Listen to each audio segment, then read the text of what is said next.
ولكن دابا جاي من السبت هو قتل المراه هنا مرت خوه، ومشى ليه قتل واحد المراه جارتهم، ومشى ليه قتل واحد جاراتهم ثاني، ومن بعد مشى للدار عنده تمايا قتل مرته ومرت خوه ونسيبته وباه وامه. لم تشهد جماعة سبت سيس جريمة أبشع من التي راح ضحيتها يوم أمس السبت 10 أشخاص.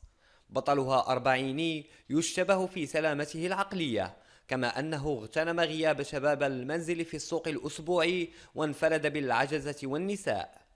اللي وقع هو انه نوضتني المراه ديالي من داك، قالت لي راه شي حاجه وقعت. لقيت اللي خرجت لقيت المراه هنا مليوحه مذبوحه من الوريد الى الوريد، مليوحه هنايا سميتو. مشيت جبت واحد ليزار غطيتها. الوقت اللي رجعنا هو جاي هذاك السيد اللي هاز جوج جناوه في جنوي ومقده في يده، فهربت انا والزوجه ديالو وولادي وسدينا الباب، وكان عندنا واحد الفوطيات محطوطين طاكينا الباب خفنا، ولكن خطوه جوج خطوات بحال ذاك وعاود رجع مشى لمكان اخر.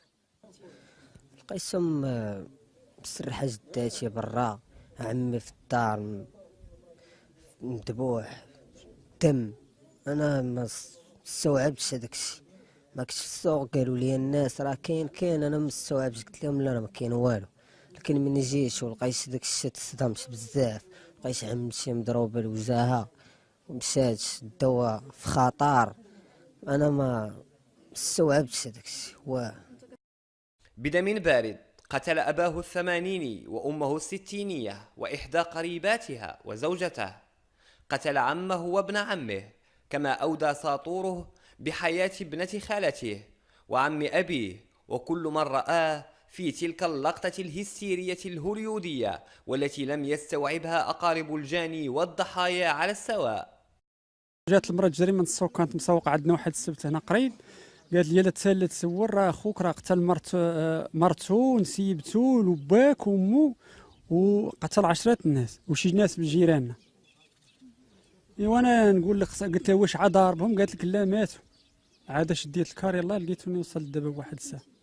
سيدي هاد السيد كان غايب للسوق، جا من السوق، حنا ما على بالناش واش غادي يقتل هاد الناس. مشيت هنا نجيب واحد العداد ديال الماء، حتى جيت لقيتهم مغطى هاد الناس كلهم. المراه كانت غادا تقطع شي وليدات صغار، ولاد بنتها المدرسه تبعها هنا ضربها. ضرب واحد الراجل هين، ضرب الوالد ديالو والوالده ديالي. راه خويا دابا هو ضرب نسيبته، ضرب مرته، ضرب واحد الدري ولد خالي، ضرب واحد الدري جارهم، ضرب واحد المراه اخرى مرت جارنا. وهو ما كانش يعني حنا عارفين وكاع عامر بهذا الشيء وما غادي نعلموا به ولا نديروا شي حاجه. هو ماشي للسوق وسارح بهايمو، ما تقول حتى هذا ما مريض ما والو. قتل المراه وقتل ليا بنتي. الدريه نقز عليها وسط المراه، دخلت لواحد الحمام، ضرب الساقطه تلاحت ودخل ضربها هنا وضربها ليدها. الموصل هاد الخطره هاد المره وصلت لدرجه انه مشى باع الحماره كيقولوا ودا مع الخيشه ديالو. انا شفتو ملي كان كيبيع الحماره، واني دا معاه خيشه فيها قالوا الناس اللي شافوه قال لك انه هو كان داير فيها جناوه. داهم زاويه سيدي اسماعيل مضاهم، عاد جا لهنايا. ملي جا الدوار خاوي اليوم السبت كيكون الدوار خاوي، ما كيكون فيه حتى واحد، كيكونوا فيه العيالات والناس الكبار. صافي وجا هنايا قتل مراتو وجباه امه ونسيبتو. ملي خرج اللي لقاه تيقتلو، ماشي تصفيه ديال شي حسابات ولا شي حاجه شي واحد داير مع شي حساب ولا شنو هو الهدف ديالو اللي جا قدامه خصو يموت. ساكنة سبت سيس أكدت أن الجاني كان يعاني من اضطرابات نفسية، لكنها لم تنفي أنه كان مسالما. وبخصوص إدمانه أوردوا تدخينه لنبتة الكيف، وأضافوا أن نوباته الجنونية السابقة كانت تدفع به إلى ضرب زوجته فقط قبل أن يضرب أعناق أفراد عائلته. عادوا بحال المرض. هو كان اول مره مرض واحد 16 عام، كنا داويناه دينا لمراكش عند واحد الطبيب نفساني. اكتئاب ما عرفت وقع ليه، ما عرفناش علاش واش والمهم كان داير لاباس، ولكن ولا مره كيفاقدوا. دابا يلاه كان فاقدوا واحد 10 ايام هذه وقلنا راه داير لاباس، رجع كالما وداك الشيء. واليوم تجعر هو يبدا يدير فهادشي. وما كتعطى لا مخدرات لا قرقوبي كيدير الكيف والكارو هو اللي كيدير، ما القرقوبي ما كيديرو. هو كان نورمالمون كيطب مريض، بحال مريض عقليا، عنده الوراق ديالو، كان كيمشي للسبيطار كيجيبوه عادي، مابقاش كيدير. كان هو ديجا كيمرض، ملي كيمرض كيضرب الا مراته فقط، ما كاينش كيضرب شي واحد اخر.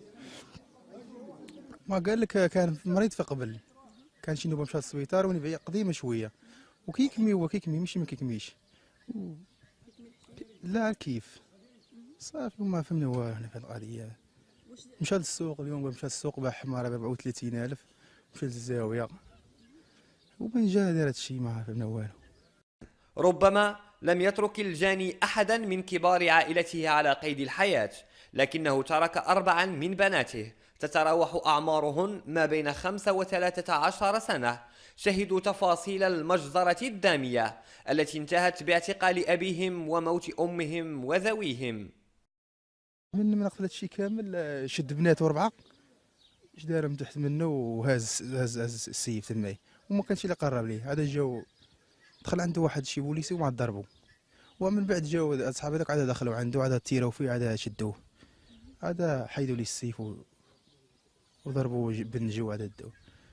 دابا يمكن هاد الوليدات الضحايا 4 الوليدات يعني لا جدة لا خالة لا أصبحوا ضحايا، طلبوا من السلطات المعنية بإخبار جميع المعنيين بالأمر والتكفل الاجتماعي والحالة الصحية ديال هاد البنيات.